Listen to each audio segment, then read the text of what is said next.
Gon' vote. Everybody gon' vote. Everybody gon' vote.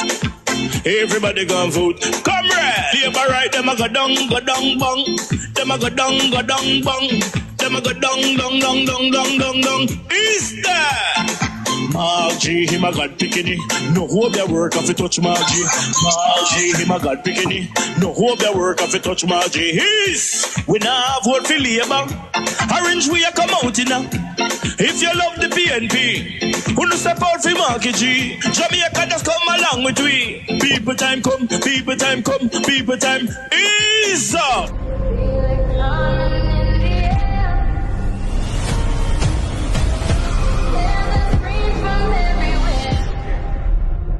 Only thing that's on my mind is who's gonna run this town tonight. Yeah, I say that we are. Pledge your allegiance. Who's gonna run this town tonight? Yeah, I say that we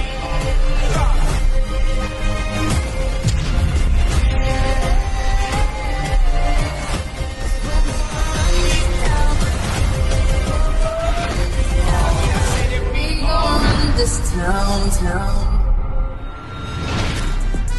Make the trumpets play. Make the trumpets play.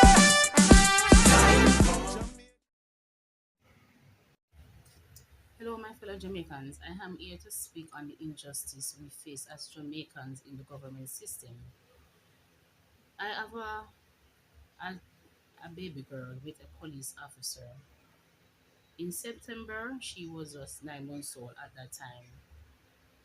In August, the father has gained access to the child, and from the child started to go by the father, I have noticed that the child is getting bruised and it is getting wider or deeper and deeper. So I have said it to the father, if you are wiping on the inside of the baby vagina too hard, you should, at least be gentle.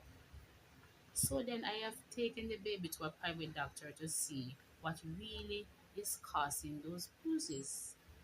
The doctor said that maybe they're wiping too hard, and I said, just to look at the bruises, why you keep on wiping the baby like that and seeing that it is causing damage to the baby, to myself?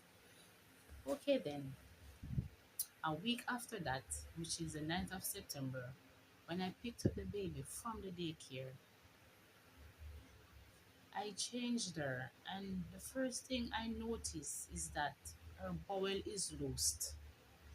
When I looked at the anus and the entrance of the anus in the braids, there are bruises. And then when I gently goes like this, the baby anus opens like a flower. And you can see it is so loose, you can see on the inside, and there's a big red patch and other bruises. I jumped into fear and horror. I can't believe what I was seeing. And then when I checked the baby vagina, so when I saw those bruises, the first thing I did was to call a police officer, which is his supervisor, that's in Negril. So I called her and I said, I am here with the baby and I have noticed these terrible bruises on the child, because to my knowledge, it seems as if he the bruises in the inner corner of the vagina, it looked like he's masturbating with the baby. That's what I said to the private doctor. And seeing this now, it brought fear into me. First of all, my child going to the daycare, she have her big sister with her. When I first saw the bruises on the inner corner of the baby vagina, I asked my daughter how the daycare personnel change and cleans the baby. And she demonstrated to me, and I said, okay. And I said, you're sure about that? And she said, yes, because she's there, because school was on holiday and she was there. But on the 9th of September, that's the day she went to school. And before the child started to go to the father, she was fine, okay. Excuse me. She was fine, okay. Fine, very fine. I have no problem with how they attend to my child at the daycare. Nothing, no sign of bruise, no sign of anything like that. But as soon as the child started to go to the father, I am noticing changes. So when I have seen the bruises in her heinous what it brought me to shock and fear. So I ran right back to the hospital that tore my world apart on the 20th of March. I lost my son over there because of neglection. And I couldn't wait to go to any one or two private doctor for this. So I went there to get the baby. So in all that I ran back to the enemy's den. Okay? I ran back to the enemy's den because I was terrified. I couldn't believe what I'm seeing and I couldn't believe this is really happening. And you understand, I couldn't believe. So the first person I saw was Dr. Riley. When I gave her the baby passport and the name resonate back to her. So she asked me if I am the lady that was over by the pediatric ward, not the pediatric ward, by the respiratory area with the baby that died. I said yes. Then her personality changes. She asked me to assist her to hold the baby so she can check the baby. I hold the baby on her side as she asked me to, and then she looked at the heinous and she saw the bruises. Then I said, okay, let me put her on the back so you can see on the inside as well. Then she get irritated and she stepped out and left with an attitude. While I was there, I waited like for over 15 minutes with the baby, just me and the baby alone in the office. When she came back, she asked me if I called the police. I said, yes, I have spoken to a police and they told me to come here. She asked me if I reach out to any senior officer. I said, yes, I reach out to the senior officer that is overseeing us, which is Miss Hilton Cunningham, Cunningham Hilton. So then I asked her if she's going to get the baby swab and checked.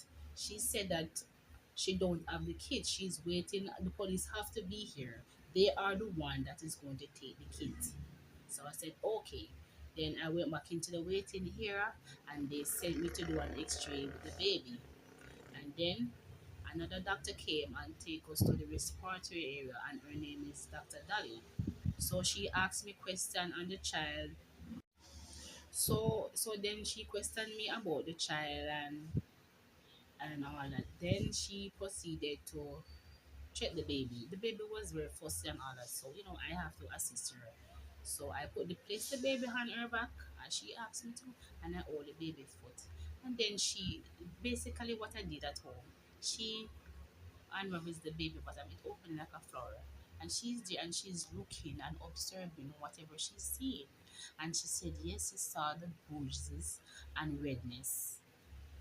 And then she checked the baby vagina as well. And while we were sitting there at her desk, and in her term, they call it fissures and bruises. So she then asked me if if I have called the father. I said no.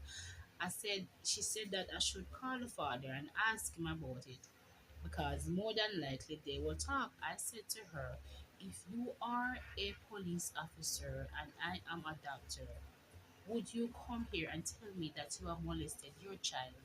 And she does something like this.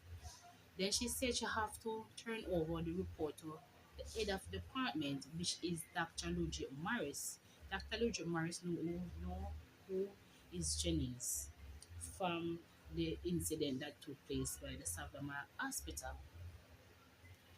So then I wait in the waiting area because there wasn't any bed ready on the pediatric ward because they said they're going to admit the baby there. So while I was me and the baby and Dr. Dolly going to the pediatric ward to admit the baby, I asked her what's her opinion based on the overall, she taking the report to Dr. Ludwig Morris, what's her opinion, and she said yes, she have seen the redness and fissures in their medical term, but she cannot determine what causes it. And she said in the morning you will get a report. And to my surprise, in the morning,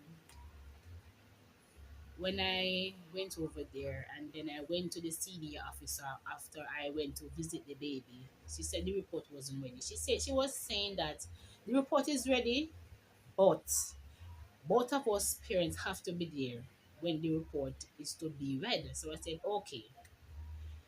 Then I went back to the hospital and the father came there and they arranged a meeting.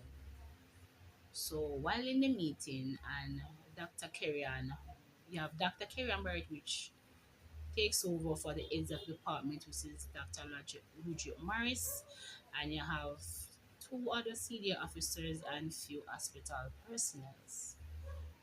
So she proceeded to read the report, and then she stated that Dr. Riley said, I am the one that forced open the baby bottom, and in her own word and in result, the baby bottom tear from left top to bottom, left to right, anti-clockwise. And she proceeded to say other thing. I said, repeat what you said one more time. And then trust me, I totally lost it. There and then I know that I was played. I have my card and I take it to the enemy's den and they played me. Because of the physical evidence that I have taken to the customer care department based on what took place in March 20 by the hospital. I lost my son there, and they said that is a release from the People's National Party Media Unit.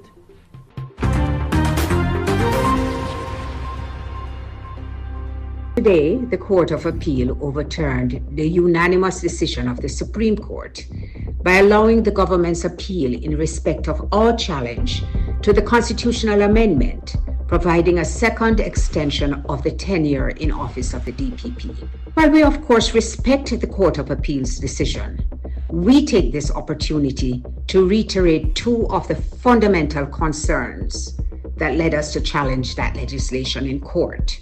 The government's enactment of constitutional legislation without any consultation with the opposition on a matter concerning a particularly sensitive office, coupled with the unprecedented haste to pass it through Parliament without proper review or any prepared debate, amounted to a pernicious abuse of power inimical to good governance in a constitutional democracy. The government's approach was all the more egregious given the constitutional reform process that was then underway, and that was completely sidestepped by this rushed constitutional change. We await receiving the written reasons for the decision of the Court of Appeal, and we will make a determination as to the next steps once we have had an opportunity to review those reasons. As the opposition, we remain steadfast in our commitment to democratic principles of government, and we will continue to defend the Constitution and the people of Jamaica whenever we feel they are in jeopardy from an abusive use of political. Visit our website at PNP.